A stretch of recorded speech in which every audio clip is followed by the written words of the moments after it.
방 안에 홀로 있는데 내 옆에 뭔가 있는 것 같은 그런 오싹한 느낌 받으신 적 있으신가요? 없으시다고요? 그럼 다행입니다. 그런데 그런 경험을 유난히 자주 하는 사람들이 있습니다. 왜 그런 걸까요? 진짜 옆에 초자연적인 존재가 있어서 그런 느낌을 받은 걸까요? 아니면 사실 아무것도 없는데 그냥 그렇게 느낀 걸까요? 지금부터 그 이유를 살펴보겠습니다. 오늘의 얘기는 귀신을 느끼는 사람들입니다. 귀신을 느끼는 이유를 크게 두 가지로 나누어 보겠습니다. 먼저, 귀신이 진짜 있는 경우겠죠. 그런데 여러분은 귀신이 진짜 존재한다고 믿으십니까? 이에 대해 아무도 장담 못할 겁니다. 과학적으로 입증되지 않았으니까요. 따라서 여기선 이 문제를 다루지 않도록 하겠습니다. 그럼 이제 한 가지 경우만 남습니다. 귀신이 없는데 마치 있는 것처럼 느껴지는 경우입니다. 일종의 착각이죠. 여기엔 크게 두 가지 원인이 있을 수 있습니다. 하나는 신경정신병적 원인이고 또 하나는 뇌 기능에 이상이 생긴 경우입니다. 먼저 신경정신병적 원인으론 강박증을 의심해 볼 수 있습니다.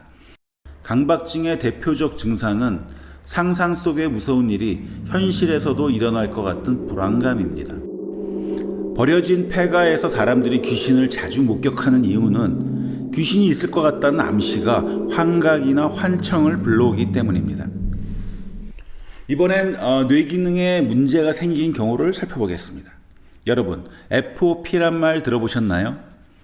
Feeling of Presence의 약자로 우리말로 현존감이라고 합니다. 누군가 숨어서 자신을 지켜본 듯한 느낌에 사로잡히는 증상을 말합니다. 저명한 신경과학자 올라프 블랑케는 뇌의 어느 부위에 정기 자극을 주면 누군가 숨어서 자신을 지켜보고 있는 듯한 느낌, 즉 FOP 증상이 생길 수 있음을 밝혀냈습니다.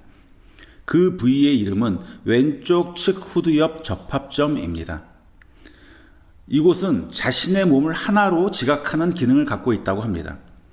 그런데 자극을 받으면 그 통일성이 무너지면서 FOP 증상이 일어납니다. 결국 귀신을 느끼는 것은 우리 머리에서 벌어지는 현상에 불과한 걸까요? 아직 장담할 수는 없을 것 같습니다. 제가 앞서 귀신이 존재한다는 게 과학적으로 입증되지 않았다고 말씀드렸는데 끝마치기 전에 흥미로운 사례를 하나 말씀드리겠습니다. 여러분, 폴터가이스트 현상이라고 들어보셨나요? 폴터가이스트는 독일어로 시끄러운 소리를 내는 유령입니다. 이 현상과 맞닥뜨리게 되면 먼저 누군가 곁에 있는 것 같은 느낌으로 시작됩니다. 그 후 이상한 소리가 들리고 물건이 저절로 움직이는 현상이 일어납니다. 지난 2008년 이 현상과 관련된 아주 흥미로운 연구 발표가 있었습니다. 이탈리아 물리학자 피에르 브로베토와 베라 막시아는 이 현상이 양자요동과 관련돼 있을지 모른다는 주장을 했습니다. 양자요동은 좀 어려운 과학 개념인데요. 그냥 제가 이해한 수준에서 간단히 설명을 해보겠습니다. 양자요동이란 아무것도 없는 진공 상태의 공간에서 입자가 생겨나고 사라지는 현상을 말합니다. 일부 과학자들은 우주가 무의 상태에서 이 양자요동으로 인해 생겨났다고 주장하고 있습니다. 이 양자요동이 폴터가이스트의 정체일지 모른다고 주장한 그 두 과학자는 청소년들의 두뇌에서 일어난 왕성한 정기적 현상이 양자요동처럼 주변의 전기 입자들을 생성시킨다고 주장했습니다. 그리고 이 전기 입자들이 공기의 압력을 높여 물체를 움직이게 하거나 이상한 소리를 발생시킨다는 겁니다.